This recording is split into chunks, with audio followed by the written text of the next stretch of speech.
Quando o lenço de renda deslizou da mão trêmula de Maria Aparecida e tocou a superfície escura do tanque, o som foi seco, como se alguém cortasse o ar entre o jardim e a casa. A renda deu um último brilho sob a luz pálida, abriu uma pequena palma de ondas, e tudo voltou ao silêncio. Um relógio distante marcando passos que pareciam ecos, o farfalhar das folhas e a respiração de uma mulher que, por um segundo, ficou do outro lado do ar. Camila viu o lenço cair. Correu. Havia naquela manhã uma ordem precisa de coisas: vasos alinhados, portões fechados, o despacho de uma secretária eletrônica que repetia cuidados e horários. A mansão mantinha uma aparência implacável de controle. Por trás das portas de madeira, entretanto, aconteciam hesitações que não cabiam em agendas. Maria Aparecida havia recorrido ao tanque como quem busca um lugar para ser ouvida. Não eram só os braços a falarem, era o peso de anos de silêncio, que pesava mais do que as tábuas do jardim. Camila, que conhecia cada dobra do vestido da patroa, que aprendera a reconhecer pelo cheiro quando algo mudava no humor da casa, puxou Maria pelo braço, encharcou os lençóis, trouxe para dentro com mãos firmes. Não houve gritos que atravessassem a rua, não houve vizinhos que aparecessem. Havia naquele gesto a intimidade de quem toma para si o cuidado que a família não soube dar. Laura, a neta, apareceu na porta com os olhos cheios de perguntas que não sabia formular, segurando um violão de brinquedo como se fosse um amuleto. "Dona Maria, a senhora está bem?" Laura murmurou, voz pequena, tentando reconstruir um mundo que se rompera em duas ondas no tanque. Maria não falou imediatamente. Ficou com a cabeça encostada no banco, o cabelo molhado colado à nuca e a respiração que vinha em pequenos choques. A casa, impecável nos móveis e nas cortinas, parecia por um instante incapaz de abrigar o que acontecera. Havia um rastro antigo nas paredes, nomes escritos com lápis, um calendário antigo preso por fita, uma foto emoldurada que ninguém limpara havia meses. Camila cobriu Maria com um lençol e pediu fogo, chá, calma. Acendeu um fósforo, soprou a chama como quem deseja reatar uma história que teima em arrebentar.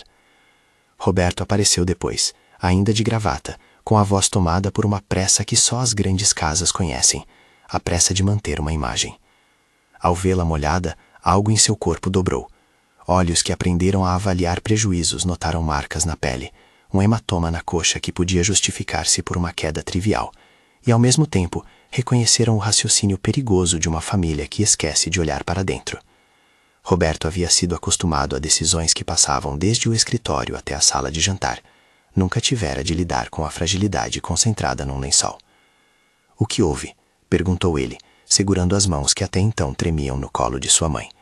Houve culpa ali, como um cheiro metálico que precede uma chuva. Maria ergueu os olhos, e por um instante teve a voz daquelas pessoas que carregam verdades perigosas.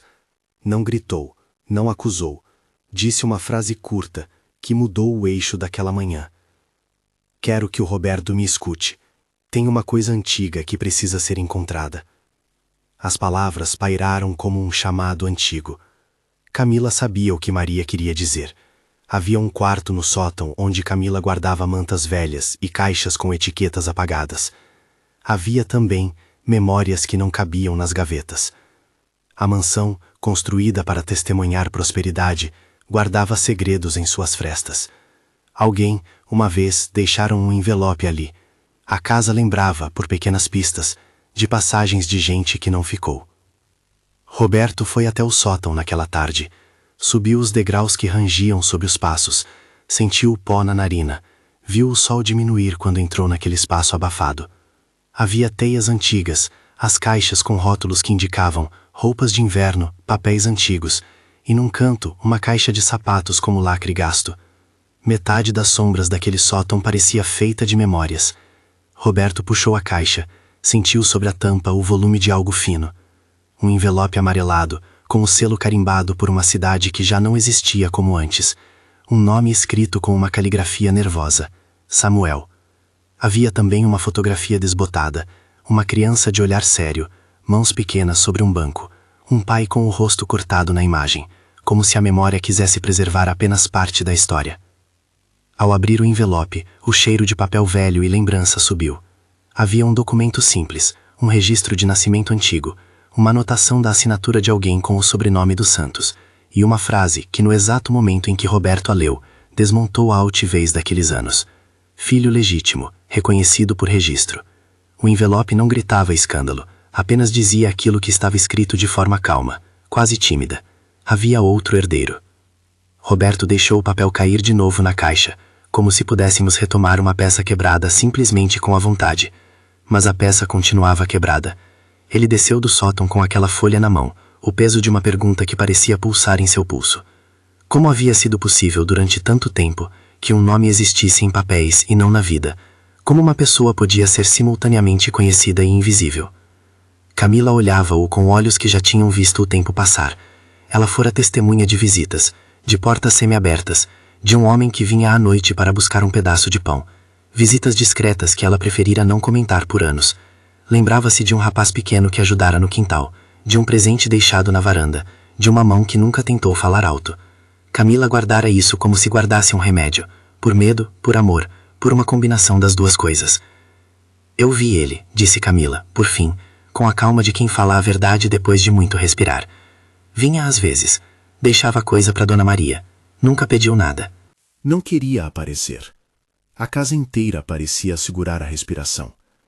Laura, que assistira a tudo com os olhos ainda de quem aprende o mundo, aproximou-se e tocou a mão da avó, procurando uma direção. Naquele gesto, o simples contato entre gerações mostrou-se um antídoto para antigas negligências. Foi ali, entre o pó do sótão e o lençol molhado, que Roberto teve de escolher como seguir. No escritório, a gravata apertava como uma sentença, no peito, uma inquietação que não se resolvia com conferências ou planilhas. Era preciso outra coisa: escuta, investigação, cuidado. Não era apenas uma questão de papel, era a reparação do que se foi silenciado. Se você já viu silêncio parecido em casas perfeitas, comente abaixo. Diga de onde vem esse silêncio. Fique aqui comigo até descobrir o que um envelope velho pode mudar numa família inteira. A decisão de investigar não foi um impulso heróico. Foi mais parecido com o abrir de uma ferida para limpá-la. Roberto telefonou para o advogado da família, alguém acostumado a papéis e a selos, e pediu uma verificação discreta. O agente sugeriu cautela. Era preciso confirmar originalidade, localizar testemunhas, evitar exposição desnecessária. Roberto concordou. Não queria espetáculo. Queria justiça feita com cuidado, com respeito. E mesmo assim, o que era cuidado quando a casa inteira se habituara a varrer problemas para debaixo de tapetes persas? Enquanto esperava os retornos do escritório, Roberto revisitou memórias com outra atenção. Lembrava das festas, das mesas cheias, dos discursos sobre honra familiar, e sentiu um peso novo, a sensação de que algumas honras eram um filtro que tirava a humanidade. Lembrou-se das manhãs em que sua mãe o chamara de filho com aquele tom que só mães têm, e de tardes inteiras em que ela costurava a janela com o mesmo lenço que agora boiava. Perguntou-se quando tinha parado de ouvir aquela voz, quando a conveniência da imagem tornou-se prioridade sobre a urgência de um lenço caindo no tanque. A noite caiu sobre a mansão e trouxe sombras compridas. Érica, a nora, apareceu com passos calculados, rosto composto, olhos que avaliavam danos em termos de relatório de crise. Ela teve, naquele momento, a reação de quem pensa primeiro no que o resto do mundo verá. Alegou preocupação com a saúde de Maria, mencionou a necessidade de uma equipe médica, falou em passos firmes para proteger a reputação. Havia nas palavras de Érica uma pressa de corrigir uma linha reta que pudesse ser mostrada depois aos acionistas, à família, às pessoas que importavam. Não podemos deixar que isso se torne um circo, disse Érica, com aquela cordialidade afiada. Precisamos de documentos, ver o que exatamente aconteceu. Discrição é essencial. Roberto olhou para ela e sentiu um cansaço velho. Não era que ele duvidasse da importância da imagem. Era que, pela primeira vez, a imagem parecia um muro que isolava uma verdade humana. Entre os dois, houve um silêncio que dizia mais que qualquer diálogo. Maria, no quarto, descansava com uma xícara fria ao lado. A respiração era mais serena agora. Havia, entretanto, algo no olhar de Roberto que não permitiria à aparência ser o único argumento. Naquela mesma noite, Camila sentou-se na cozinha com uma chaleira ainda quente e contou o que sabia em detalhes que não eram sensacionalistas, mas íntimos. Voltas que Samuel dera à casa para ajudar nos concertos, um violão deixado na varanda, pequenas reparações que ele fazia com mãos habilidosas e olhos furtivos. Havia uma memória que ela repetiu, uma cena curta que não saía da cabeça, uma tarde em que Samuel, já homem feito, oferecera um brinquedo a Laura, que então tinha 5 anos. Ele se ajoelhou e ensinou-lhe um acorde simples no violão velho, com paciência. Laura riu. Ninguém mais viu. Mas Camila viu. Ele sempre deixou um bilhete, disse Camila, apontando para um envelope na mesa, agora coberto por um guardanapo para não ficar à vista. Nunca pediu reconhecimento, só carinho de Dona Maria. As palavras descreviam uma pessoa que existia fora da narrativa da família. Um homem de baixa estatura com talento para a madeira, com uma sutileza no trato com as coisas e com as pessoas que não precisava de validação. Camila insistiu em uma coisa. Samuel não queria fama, queria respeito, uma palavra de reconhecimento e talvez um lugar onde sua dignidade fosse aparada com cuidado. A história, contada por mãos que haviam cuidado de muitas vidas, tomou um tom humano e compassivo, distante de qualquer curiosidade mórbida. Roberto começou então a mapear. Procurou nos arquivos da empresa, nos registros antigos, fez ligações moderadas. Cada chamada era um passo hesitante para dissolver uma conveniência. O advogado confirmou o que a fotografia sugeria. O documento parecia autêntico. Havia também cartas trocadas, testemunhas que poderiam ser consultadas. Nada gritava escândalo, mas tudo exigia um processo lento e certeiro. Roberto sabia que reconhecimento legal não era a mesma coisa que um abraço, que a papeleta assinada talvez chegasse tarde para a reparação emocional, mas era um começo concreto. No final da primeira semana de investigações, as pistas conduziram a uma cidade pequena, São Bento, onde havia uma oficina que reparava violões e portas de madeira com a mesma destreza. Lá, as paredes estavam cheias de pedaços de instrumentos, ferramentas enfileiradas em bancos e um rádio que tocava música popular baixinho. O aroma era de resina, cola e poeira de madeira, um cheiro que falava de brasas criativas e da paciência de mãos que moldam formas. Roberto decidiu ir até São Bento. Não foi uma viagem triunfante. Ele entrou na oficina com a cautela de quem não queria interromper uma rotina, com as sobrancelhas franzidas por uma espécie de curiosidade que ainda não sabia nomear. Ao atravessar a porta, sua primeira impressão não foi da estatura, mas do ofício. Samuel estava ali, concentrado, com as mãos cheias de serragem, afinando as cordas de um violão antigo. Vestia uma camisa simples e tinha uma postura que mostrava habilidade e respeito pelo trabalho. Não havia teatralidade. Havia apenas um homem dobrado sobre a madeira, dando forma ao som. A luz entrando pela janela fazia partículas no ar parecerem notas musicais. Roberto observou em silêncio antes de se anunciar. Havia uma hesitação que não era apenas dele. Era uma hesitação de quem percebe que se aproxima de algo que foi mantido fora do palco. Samuel ergueu a cabeça, mediu o homem na porta com olhos que tinham uma clareza inusitada. Não havia medo, apenas a avaliação discreta de alguém que aprendeu a proteger sua própria paz. "Boa tarde", disse Samuel, com voz calma. "Em que posso ajudar?" Roberto respirou e apresentou-se de forma contida, sem pompa, citando o nome da mãe, a fotografia, o envelope. Não mencionou a mansão em tom acusatório. Falou como um homem que queria saber se uma história poderia ser verdadeira.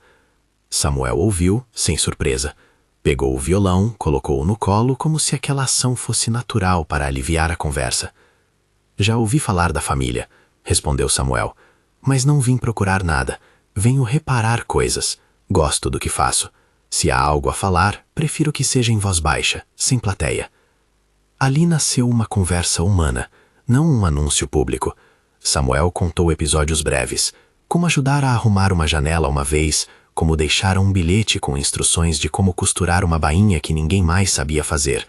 Falou também do desejo simples de ser reconhecido, não em festa, mas em papel e em palavra. Dizia com a calma de quem tem experiências de ser observado e ainda assim manter sua autonomia, que não queria ser usado como testemunho, queria escolha. "Se houver reconhecimento", disse ele, "que seja do jeito que eu escolher. Não quero que me peçam para sorrir para fotos. Quero que me tratem como um homem, que minha voz conte também. Roberto sentiu, naquele pedido, o peso de uma responsabilidade que não se resolvia com cerimônias.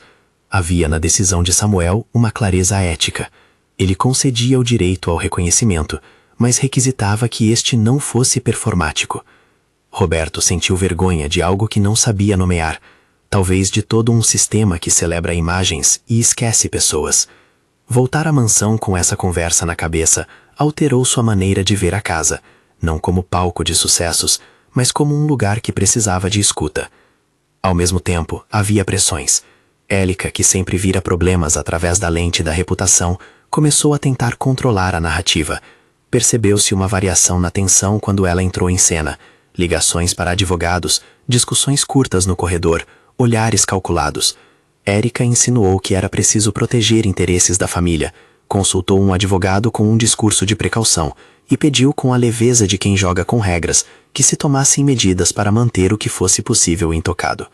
Mas Roberto já não podia voltar. Ele viu no olhar de Samuel a dignidade de alguém que sabia seu valor independentemente das plateias, e isso o levou a confrontos internos. Ter paciência para um processo que não se resolve por decreto, aprender a dar voz a quem decidir ser ouvido, lidar com a resistência de quem prefere a imagem intacta e, sobretudo, garantir que Maria fosse protegida, sem transformá-la numa peça de exposição. No dia seguinte à viagem a São Bento, a mansão acordou com um peso novo. Havia a rotina de sempre, mas também uma sensação de que algo antigo vinha à tona para ser enfrentado. Camila, que acompanhara parte da investigação por lealdade à memória de Maria, sentiu-se renovada de um jeito sutil, como se o ato de se pronunciar fosse um remédio. Ela passou a manhã organizando os papéis, guardando remédios, lembrando-se de dias em que havia recorrido a um silêncio confortável. Promoveu pequenos atos de cuidado, trocou uma lâmpada que iluminava a sala da avó, reencostou o lenço de renda numa caixa menos exposta e conversou com Laura sobre música, puxando do armário um velho violão que, por ironia, ninguém havia tocado desde que a casa se fechara para tais intimidades. Enquanto isso, Roberto marcou um encontro com o advogado. Pediu de forma clara que qualquer movimentação legal só acontecesse com o consentimento de Samuel. Não queria a exposição sem vontade, não queria que a pressa de consertar se transformasse em outra forma de violência. O advogado, acostumado a jogadas rápidas, aprovou o cuidado, sugeriu passos formais mais suaves, checagens e o registro de que Samuel deveria prestar consentimento em cada ação pública. Era um cuidado técnico, mas com o objetivo de manter a dignidade da pessoa no centro. A tensão aumentava em pequenos gestos, um olhar de Érica na mesa de jantar, a presença de seguranças que pareciam deslocados numa sala que precisava, mais do que proteção, de reaproximação. Roberto percebeu que reparar aquilo que fora negligenciado exigiria não apenas documentos, mas gestos cotidianos. Havia necessidade de reeducar a casa. Precisaria convencer pessoas de que escutar é um ato de coragem. Numa tarde, ao passar pelo corredor que levava ao escritório, Roberto encostou a mão no corrimão e pensou nas possibilidades. Poderia tudo ficar em papel? Poderia mesmo qualquer reconhecimento se transformar em ponte entre sua mãe e o homem que havia sido mantido à margem? Havia riscos, exposição, confusão, talvez até processos. Mas havia também algo mais valioso, a chance de reconstruir laços desfeitos, de colocar pessoas próximas de novo no lugar que a dignidade manda. Um e-mail trouxe a confirmação de autenticidade do documento. O sobrenome batera, a assinatura conferida. O que restava era combinar as vontades, traçar um plano que respeitasse escolhas. Roberto respirou fundo. Por trás da pressa de Érica e do silêncio do resto da família, havia uma voz essencial que precisaria ser escutada. A de Samuel. Sem sua concordância, nenhum ato público seria legítimo. Na noite em que as primeiras ordens cautelares foram discutidas, a cozinha ficou com pouco movimento. Camila limpava a mesa com um pano que já vira muitos recados escritos em lágrimas. Laura, que crescia aprendendo a afinar com o velho violão, tocava acordes simples, como uma promessa de normalidade. Maria, ao ouvir a música, mexeu o lenço e, pela primeira vez em dias, sorriu com uma leveza que não se encontrava em documentos. Era uma prova natural de que, às vezes, a reparação começa com notas baixas e não com grandes anúncios. Roberto estava decidido a agir com prudência. A estrada que o aguardava prometia ser longa, validação completa de papéis, possivelmente uma negociação de bens, discussões com o Instituto de Família e a necessidade de criar ambientes seguros para que encontros ocorram. Não havia pressa para transformações espetaculares. Havia a urgência de preservar pessoas. Ainda assim, no intuito de avançar com cuidado, ele programou um retorno a São Bento para conversar de novo com Samuel, antes de qualquer coisa em cartório. Queria ouvir, garantir que a escolha do homem seria a prioridade. Queria escutar se, além de reconhecimento, havia outro pedido, um lugar no jantar de sábado, um contrato de apoio, ou simplesmente visitas regulares sem necessidade de formalidades. No entanto, à medida que a decisão guerreava entre prudência e necessidade, logo veio o primeiro gesto de resistência aberta. Érica começou a mobilizar aliados, telefonemas discretos, sugestões de medidas para proteger a família legalmente, e um comentário em tom baixo sobre a possibilidade de contestação de documentos antigos. Roberto percebeu que o campo de batalha mudava. Não era apenas com papéis que ele lidaria, era com vontades que se opunham a um novo arranjo de afetos. A manhã em que Roberto preparou-se para partir de novo a São Bento, a casa teve um silêncio quase ritual. Camila ajudou a dobrar a gravata, como quem dobra uma bandeira antes de uma conversa. Laura ofereceu um desenho para o tio, com um violão desenhado e duas figuras de mãos dadas. Maria, com o olhar mais lúcido, pegou a mão do filho e murmurou: "Seja gentil, só isso eu peço." Roberto saiu com essa instrução simples no ouvido, sentindo que gentileza, mais que qualquer documento, poderia abrir janelas que fechaduras não conseguem. Quando o carro saiu do portão e a mansão ficou para trás, ficou também a sensação de algo muito maior ser chamado a atenção. Havia vidas pendentes de reparo. Havia um homem que vivia no trabalho das mãos e que talvez só quisesse um lugar para estar. E havia a incógnita de como uma família, acostumada a proteger sua imagem, reagiria quando confrontada com a necessidade de escutar. A estrada até São Bento foi longa o suficiente para que pensamentos repetissem possibilidades e receios. Roberto não sabia ainda que sua escolha de ir seria interpretada de formas distintas por diferentes atores. Para alguns, seria um sinal de coragem, para outros, um risco desnecessário. Não sabia também que, do outro lado, Samuel guardava escolhas. Não sabia que Érica planejava medidas para conter qualquer alteração que considerasse ameaçadora. Não sabia, enfim, que a casa, toda bela e silente, observava os passos de seus moradores com uma paciência antiga. Quando o carro parou na pequena oficina, as portas azuis se abriram lentamente. Samuel levantou-se da cadeira, enxugou as mãos num pano e olhou com uma expressão que não era de surpresa, mas de alguém preparado para conversar. Roberto sentiu, naquele momento, a necessidade de fazer certo, de proceder de forma que nenhuma das medidas fosse tomada sem o mais importante, o consentimento livre de Samuel. Eles sentaram-se, e a conversa começou com um acorde desafinado, que logo encontrou tom. Palavras foram trocadas, tímidas no início, mas francas depois. Samuel contou sobre o que significava a música para ele, sobre como a carpintaria o salvava do ruído do mundo. Roberto ouviu.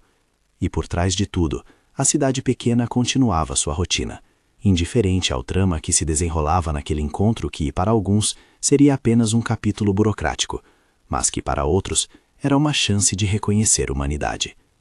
No entanto, enquanto as primeiras palavras eram ditas e os acordes encontravam harmonia, no interior da mansão, a presença de Érica se fazia mais concreta. Ela lera papéis com olhos interessados e não demorou a articular a primeira resistência formal. Planejou, sem alarde, contato com pessoas ligadas à administração dos bens e preparou documentos que, se apresentados com firmeza, podiam atrasar qualquer reconhecimento. Para ela, a manutenção da imagem e da estabilidade econômica era um argumento válido para medidas duras. Para Roberto, era uma barreira ética, e para Samuel, uma potencial invasão. A história, que começara com um lenço caindo no tanque, tinha agora várias linhas que precisariam ser costuradas. O reconhecimento que poderia vir com palavras e papéis, a escolha que Samuel faria sobre exposição, a resistência de quem queria manter o status quo e a necessidade de proteger Maria de mais vazamentos emocionais que pudessem feri-la. O que parecia um envelope empoeirado transformou-se em algo capaz de mover vontades, provocar confrontos e abrir caminho para uma mudança lenta, mas inexorável. A reconstituição de laços não prometia ser rápida, prometia, no entanto, ser necessária. O ar na mansão parecia mais pesado nos dias que se seguiram. A descoberta no sótão fora uma fresta aberta. Cada gesto, cada palavra tinha agora o potencial de rasgar o tecido fino que mantinha as coisas ocultas. Érica passou a andar com passos medidos, como quem calcula o alcance de uma tempestade. Fazia telefonemas com o mesmo tom que usava nas reuniões de diretoria, mas havia ali um nervosismo novo, estampado em pálpebras que piscavam rápido demais.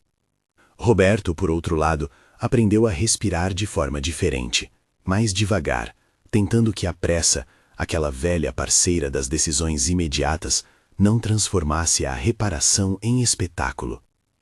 O advogado sugeriu um roteiro contido, checagens formais, aviso jurídico sobre eventual contestação e, se necessário, medidas cautelares para proteger Maria de novas pressões. Roberto aceitou tudo, mas pediu que nenhuma ação fosse tomada sem antes ouvir Samuel. Era para ele a linha tênue entre fazer justiça e cometer outra injustiça em nome dela. O advogado concordou e traçou as etapas: autenticação dos documentos, contato com testemunhas que pudessem confirmar visitas e registros, e uma proposta preliminar de reconhecimento que respeitasse os limites de Samuel. Não haveria anúncios, não haveria manifestações públicas. Havia antes a construção de confiança. Enquanto isso, no bairro de São Bento, a rotina de Samuel seguiu, aparentemente inabalável. A oficina cheirava a madeira curada, a cola recente e ao café coado em coador de pano. As manhãs começavam com o rádio num volume baixo, canções que atravessavam gerações, e com a atenção meticulosa a lascas e réguas. Samuel recebeu Roberto com a mesma serenidade de sempre. A conversa entre eles demorou mais do que a anterior. Ambos tinham perguntas que não se limitavam a papéis. Roberto trouxe-lhe a opção de reconhecimento formal e principalmente perguntou o que ele queria. Samuel falou com cuidado. "Eu quero que me deixem escolher como isso acontece", disse ele. "Não quero que venham com holofotes, não quero palavras bonitas numa frente de jornal. Se eu aceitar, que seja para ter meu nome registrado, para que minha filha, se eu tiver uma, possa saber de onde vem, para que ninguém precise mais mentir. E quero continuar com meu trabalho. Quero que a casa não vire palco." Roberto assentiu. Era uma resposta simples, porém comovente na sua contenção. Havia ali alguém que sabia seu valor, que não exigia espetáculo, apenas dignidade. Prometeu que o processo seria feito com discrição. Mais do que promessas, levou junto um plano prático: cuidar de Maria para que ela não se sentisse usada, garantir que Camila tivesse melhora nas condições de trabalho e reconhecimento, apresentar a Samuel um acordo de apoio que permitisse sua autonomia financeira sem criar dependência humilhante. Tudo isso, disse Roberto, seria feito se Samuel quisesse prosseguir. De volta à mansão, as reações foram distintas. Camila revezava entre excitação cautelosa e medo. Medo de que a casa banisse antigos laços. Medo também de que a família, em sua pressa, repetisse violências. Laura, que agora sabia o nome Samuel como se fosse uma nota musical recém-ouvida, desenhava violões e colocava corações ao redor do nome. Maria, quando soube que havia uma possibilidade de ter um filho oficialmente reconhecido, deixou os dedos tocarem o envelope empoeirado como se tateasse a própria história. "Se ele quiser", murmurou, quase para si, e o rosto enrugado ganhou uma expressão de esperança mesclada com temor. "Se ele quiser, que venha, mas que venha com calma." A frase voltou a ser o fio condutor, a vontade de Samuel. Ninguém faria nada sem aquilo. E o tempo, que antes só servia para apagar, passou a ser usado para tecer com cuidado. Érica, quando percebeu que as ações estavam se encaminhando, acelerou suas iniciativas. chamou um advogado de sua confiança, recolheu documentos, fez consultas sobre possibilidades de contestação e apresentou uma versão que, argumentava, defendia a estabilidade do patrimônio e a saúde da matriarca. Suas palavras eram precisas, quase cirúrgicas. Precisamos evitar abalos. A família tem responsabilidades. Havia nas frases uma lógica de sobrevivência social tão poderosa que era difícil, para quem não vivia nela, notá-la. Mas Roberto veio com outra linguagem, língua que falava de gente, não de imagem. Numa manhã chuvosa, o conflito veio ao rosto. Érica encontrou Roberto na biblioteca, onde os livros pareciam observar a discórdia com páginas encostadas.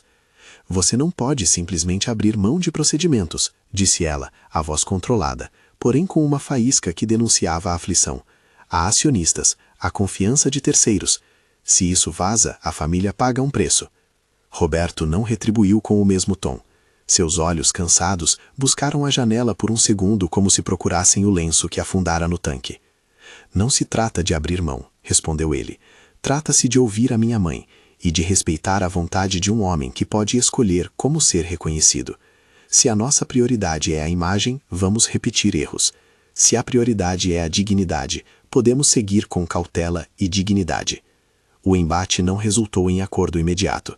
Érica, ferida na fissura de segurança que sentia, reagiu acionando conselhos e consultando aliados. Mas havia outra cena que corria paralela. Camila fora chamada para uma conversa. Roberto, de forma pública, sem alarde, disse que pretendia promover Camila a gestora das rotinas da casa, não como um favor, como reconhecimento de décadas de cuidado, que ninguém antes ousara formalizar. Eu não quero, disse Camila, em voz baixa, quando ouviu. Eu só faço o meu trabalho. Você faz mais que trabalho, retrucou Roberto. Você guarda histórias. É justo que isso tenha o devido reconhecimento. A promoção veio com ajustes, contrato formal, horário definido, salário compatível e autonomia para coordenar quem cuidava de Maria. Camila aceitou depois de pensar, não por ambição, mas por ver na mudança uma reparação possível. Era um gesto pequeno, porém de grande alcance. Um reparo no cotidiano que mudaria, pouco a pouco, as relações dentro da casa. Os dias de tensão necessitaram de medidas práticas para proteger Maria. Houve uma reunião com o médico geriátrico que avaliava a idosa. Nada que exigisse hospitalização, mas recomendações para evitar estressores. Roberto colocou limites claros, menos visitantes, horários de visita, segurança que zelasse pela intimidade, não pela vigilância. Havia segurança, sim, mas parecem mais presentes para que ninguém invadisse a calma do que para impor barreiras. Tudo foi feito com discrição, porque a família agora buscava a sutileza. No plano jurídico, a validação do registro antigo caminhou. Cartórios, assinaturas, testemunhas. O processo era técnico e por vezes enfadonho, mas também uma forma de materializar aquilo que sempre existira, um nome em documentos e um homem na vida. O advogado da família preparou um termo de reconhecimento que incluía cláusulas sobre privacidade e consentimento explícito de Samuel para qualquer divulgação pública. Havia ainda nos autos a possibilidade de eventual contestação por parte de interessados, mas Roberto manteve a calma. Sabia que a pressa podia transformar a justiça em vingança. Enquanto a teia legal era costurada, a teia humana também precisava ser abordada. Roberto visitou Samuel mais de uma vez. Em uma tarde de sol trêmulo, sentaram-se na oficina, entre farrapos de madeira e um rádio tocando baixinho. Samuel lidava com uma pequena caixa de violino, as costas curvas pela atenção ao detalhe. Como a senhora reagirá quando souber? Perguntou Samuel, depois de algum tempo. A senhora já sabe, disse Roberto, com leveza. Mas acho que ela precisa de tempo. Precisa saber que não será usada. Só isso. Samuel olhou para o homem que buscava reparar e por um segundo deixou que a expressão se transformasse num sorriso pequeno. Tempo, repetiu. Eu também preciso de tempo e quero seguir com o meu trabalho. Talvez alguns encontros aos sábados, só para começar. Nada de televisão, nada de pessoas falando alto sobre mim. E assim foi traçado o plano prático. Reconhecimento formal num cartório com o mínimo de testemunhas possíveis, um acordo de apoio financeiro que garantisse autonomia, visitas agendadas e respeito ao espaço de Samuel. Nada público sem o consentimento dele. Nada de espetáculos. No entanto, A resistência de Érica continuava pulsante. Em reuniões que misturavam argumentos práticos com medo, ela propôs levantar uma avaliação médica que colocasse a lucidez de Maria sob análise. Alegou preocupação genuína, mas o gesto fez Roberto recuar. Sabia que medidas dissimuladas, mesmo sob o viés de cuidado, podiam ferir. Decidiu então convidar um especialista independente, neutro e transparente, para avaliar Maria. Era um modo de responder à preocupação sem conceder espaço para manipulações.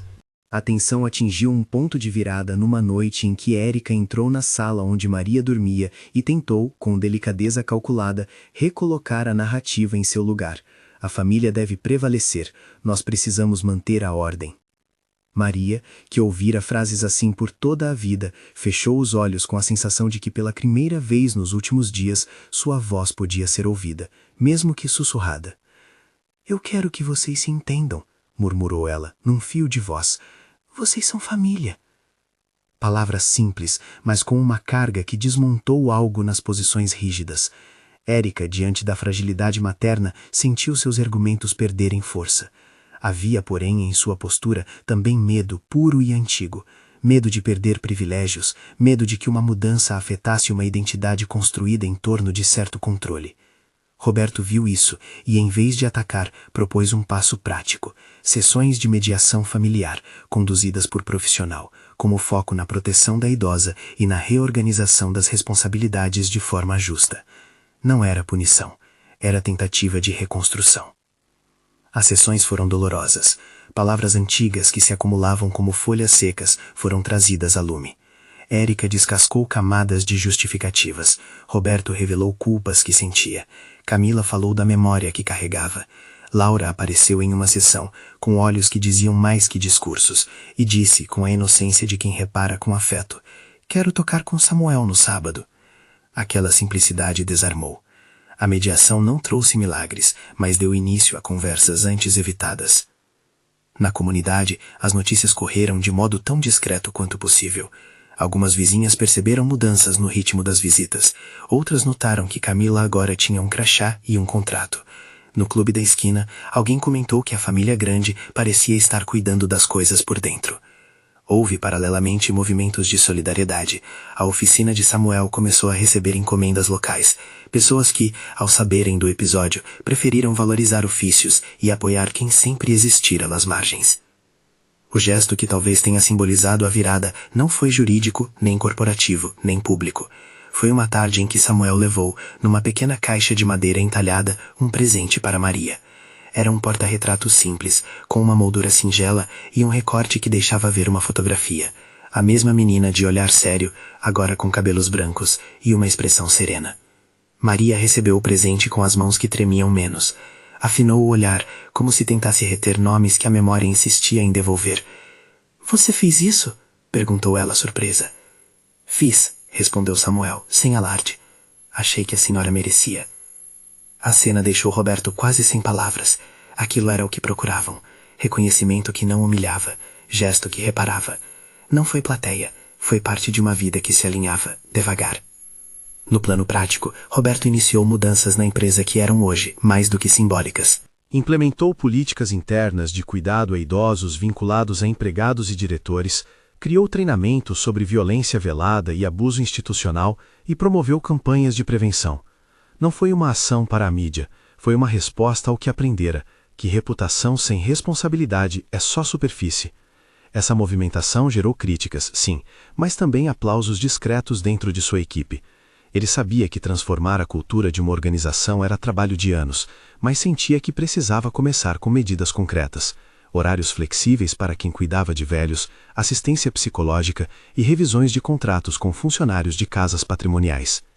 Érica, por sua vez, viveu um processo de ajuste. No início, resistiu e intensificou ações para resguardar o patrimônio. Chegou a advogar por avaliações que pudessem atrasar o reconhecimento. Em um encontro tenso com Roberto, deixou transparecer o que até então só era sussurrado. Não se tratava apenas de dinheiro, mas de identidade. Sua posição social, construída sobre décadas de apresentações, parecia ameaçada. Roberto, em vez de responder com dureza, falou de responsabilidade, de cuidado e de aquilo que a mãe pedira: escuta. Propôs que Érica participasse das sessões de mediação e se envolvesse em programas de reabilitação familiar. Não era uma absolvição automática, era convite para a transformação. Com o passar dos meses, o processo de reconhecimento seguiu suas etapas. Documentos foram autenticados, testemunhas, inclusive Camila, deram depoimentos que confirmavam visitas e bilhetes, e, acima de tudo, o acordo de reconhecimento formal foi redigido respeitando as condições impostas por Samuel.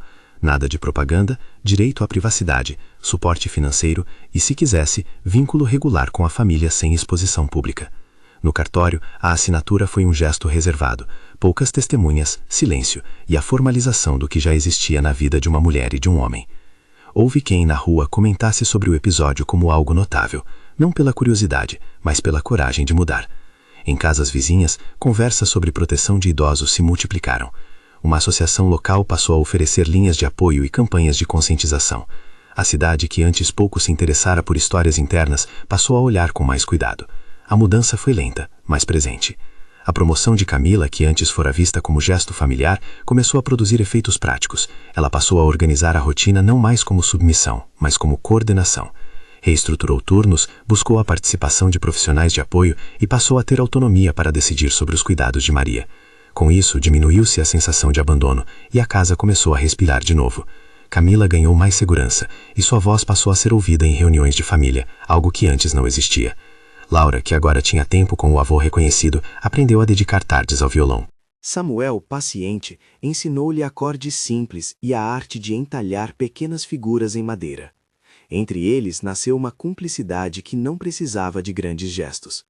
Em uma tarde, no jardim da mansão, Samuel ensinou a Laura a puxar uma corda com leveza. A menina, concentrada, riu quando conseguiu a primeira nota que soou bonitinha. Era, naquele gesto, a reconstrução de laços, simples, lenta, humana. Mas nada na história foi linear. Em algumas semanas, surgiram atritos residuais, vizinhos intrigados, tentativas de documentação por pessoas interessadas em memória, cartas anônimas. Surgiram também momentos de insegurança emocional em Maria, que alternava dias de lucidez e dias de recolhimento. O cuidado exigido era contínuo. Roberto aprendeu que reparar é manter uma vigilância paciente, não uma ação única. E para isso, contou com profissionais, assistente social, psicóloga de família, um geriatra atento. E, acima de tudo, com o tempo. Um episódio delicado ocorreu quando uma revista local procurou a família com a promessa de uma matéria humanizadora. Roberto, fiel ao acordo com Samuel, recusou qualquer exposição. Ele respondeu com firmeza: se houver interesse público, este deveria ser sempre mediado por Samuel. Se ele quisesse contar a sua história ao mundo, seria por escolha própria. A recusa irritou alguns, mas preservou a integridade do acordo. A dignidade, novamente, foi colocada acima de curiosidade. Com a formalização do reconhecimento, vieram perguntas práticas. Haveria divisão de bens? Haveria espaço para Samuel na casa? As respostas foram acordos práticos, não sentenças. Samuel escolheu não morar na mansão. Preferiu manter sua oficina, sua autonomia, sua vida entre serragens e cordas. Aceitou, no entanto, um apoio regular, um contrato que garantia pagamentos para sua manutenção e a possibilidade de utilizar a casa em encontros marcados. Ele também concordou em visitar Maria algumas vezes por mês, quando ambos assim quisessem. A escolha foi respeitada e acolhida. A família aprendeu que reconhecimento não significa integração forçada, significa oferecer oportunidades sem impor caminhos. No escritório de Roberto, as mudanças internas seguiram. O Departamento de Responsabilidade Social criou uma linha de apoio para casos de violência contra idosos, em parceria com organizações locais. A empresa financia agora oficinas de capacitação para trabalhadores que cuidam de pessoas idosas, buscando reduzir o poder que o sigilo confere aos abusadores. Não era arriscar a imagem, era enfrentar o problema. Roberto liderou essas iniciativas com humildade, reconhecendo que aprendera a ouvir tardiamente. Érica, ao longo do processo, passou por momentos de resistência e depois de reflexão. Não houve um momento de epifania dramática. Houve antes pequenos cortes que foram desfazendo certezas. Em uma dessas tardes, sentou-se com Camila e ouviu histórias da casa que nunca considerara. As memórias contadas com calma desarmaram-na. Foi um encontro curto, silencioso, em que não se pediu perdão com palavras monumentais, mas em que gestos de cuidado foram trocados. Um chá, um arranjo de flores simples, um olhar que dizia: entendo mais agora. Com o tempo, Érica permitiu-se participar de uma iniciativa comunitária sobre abuso velado em que Roberto estava envolvido. Sua presença foi vista como sinal de que a reabilitação, ainda que lenta, era possível. Não houve absolvição automática. Houveram também críticas, mas houve também aprendizado, que é o mínimo que se espera quando uma família decide reparar. Meses depois, a vida na mansão sedimentou-se em novos hábitos. Laura e Samuel tocaram juntos numa pequena reunião familiar, num almoço de domingo reservado aos laços íntimos. Foi algo simples: arroz, feijão, um frango assado, um bolo caseiro. A música era discreta, sem palmas forçadas. Maria, à mesa, sorriu com a naturalidade de quem recebe um afeto que não exige provas. Camila coordenou tudo com eficiência e ao final sentou-se exausta, porém serena. Roberto observou e percebeu o quanto havia mudado, não pela aprovação alheia, mas por saber aquilo que realmente importava. A oficina de Samuel prosperou discretamente. Pessoas da cidade passaram a pedir consertos, encomendar pequenos móveis, procurar uma arte que antes era invisível. Samuel, sem alarde, ganhou clientes que valorizavam a qualidade do seu trabalho. Recebeu encomendas pequenas e, com a crescente renda, decidiu comprar uma ferramenta antiga que há anos desejara. Comprou-a com uma satisfação silenciosa. Havia algo de reparar em cada peça de madeira. Um acontecimento que simbolizou a transformação foi quando Roberto abriu a empresa para um programa de voluntariado que envolvia funcionários em trabalhos com idosos. Ele comentou numa reunião que gostaria que a instituição aprendesse a escutar seus mais fragilizados. A iniciativa foi aceita com entusiasmo por alguns, resistência por outros e, no fim, aconteceu. Funcionários visitaram casas de idosos, auxiliaram em tarefas simples, ouviram histórias. Eram ações tímidas, mas consistentes. Já não bastava consertar lucros, era preciso consertar relações. O epílogo dessa história, no sentido de fechamento sensível que a vida permite, aconteceu numa noite de verão, alguns meses após o reconhecimento. A mesa do jantar fora colocada no quintal. Havia luzes amareladas penduradas entre as árvores, criando uma atmosfera de aconchego. Não era um evento, era um jantar de família numa noite que se alongara. O cardápio era simples, o que importava era a presença. Samuel trouxe um pequeno instrumento, um cavaquinho antigo que restaurara. Laura afinou com cuidado. Maria viu-os tocar e, pela primeira vez em muito tempo, cantou junto uma canção que parecia vir de longe. Érica, sentada à distância, segurou a xícara com as duas mãos e observou. Camila, que organizara tudo, sentiu lágrimas discretas correrem. Roberto percebeu que a casa tinha mudado de maneira que não cabia em cartório. Mudara no entrelaçar das rotinas, no reconhecimento de ofícios e memórias. Houve um momento em que Samuel se aproximou de Maria e entregou-lhe, com firmeza calma, uma caixa entalhada. Dentro havia bilhetes que ele guardara ao longo dos anos, pequenas mensagens, instruções sobre casinhas, recados que demonstravam zelo. Maria leu, as mãos tremendo, e segurou Samuel como se segurasse não só um filho, mas a prova de que o que importa na vida não é a imagem, mas o reconhecimento do outro. Em discurso curto, não anunciado, Roberto levantou-se. Não para falar sobre processos, nem para fazer promessas grandes. Falou de escuta e responsabilidade e agradeceu àqueles que fizeram escolhas difíceis. Pediu desculpas, não como absolvição fácil, mas para traduzir a culpa que carregara em ações. A emoção ali não foi espetáculo, foi reparo. As pessoas presentes entenderam isso. Samuel, num gesto que parecia encerrar a coisa do modo que preferia, optou por não dar entrevistas, não participar de eventos públicos e manter sua oficina como centro de vida. Aceitou, sim, estar presente em almoços de família e receber apoio que garantisse sua autonomia. Pediu que o reconhecimento fosse uma coisa entre pessoas, não entre manchetes. O pedido foi atendido. A história, que começara com um lenço flutuando num tanque, não teve um clímax espetacular, nem um vilão definitivamente humilhado. Teve, ao fim, o trabalho paciente de pessoas que escolheram reparar. O processo continuou sendo um caminho. Ajustes, conversas, pequenos conflitos, perdões parciais. Mas o que se consolidou foi um princípio ético: escutar e respeitar. Nos meses seguintes, na cidade e em círculos profissionais, houve um aumento de denúncias e solicitações de orientação, não porque a história virá espetáculo, mas porque o exemplo de cuidado acendeu vozes que antes se mantiveram em silêncio. Pequenos grupos de apoio foram criados, uma rede de proteção a idosos ganhou forças, oficinas de capacitação para cuidadores se multiplicaram. O impacto social foi lento, discreto, mas real. Pessoas perceberam que há possibilidades de reparar sem humilhar, e que o reconhecimento pode ser dado de formas que preservem a autonomia. Laura cresceu em meio a acordes e histórias. Ela e Samuel passaram a ter um laço que era para ambos fonte de alegria. Camila se sentiu reconhecida em seu trabalho e ganhou tranquilidade para viver além das exigências invisíveis que aprendiam. Roberto, embora ainda carregasse culpas, transformou-as em ações. Érica, por sua vez, teve que lidar com suas resistências internas e aprender que manter imagem não é garantidor de dignidade. No fim, o jantar no quintal tornou-se símbolo. Música, comida simples, conversas que não exigiam heroísmos. A reparação não era espetáculo, era cuidado contínuo. E a lição que ficou foi esta: quando o silêncio em casas perfeitas é quebrado, o primeiro passo é ouvir, e a escuta, feita com respeito, pode começar a consertar. Se você presenciou ou desconfia de situações de abuso ou negligência contra idosos, busque ajuda e denuncie às autoridades competentes ou às redes de apoio locais. Proteger quem é vulnerável é responsabilidade de todos. Se esta história tocou você, inscreva-se no canal para ouvir outras narrativas que falam de reparação, cuidado e dignidade.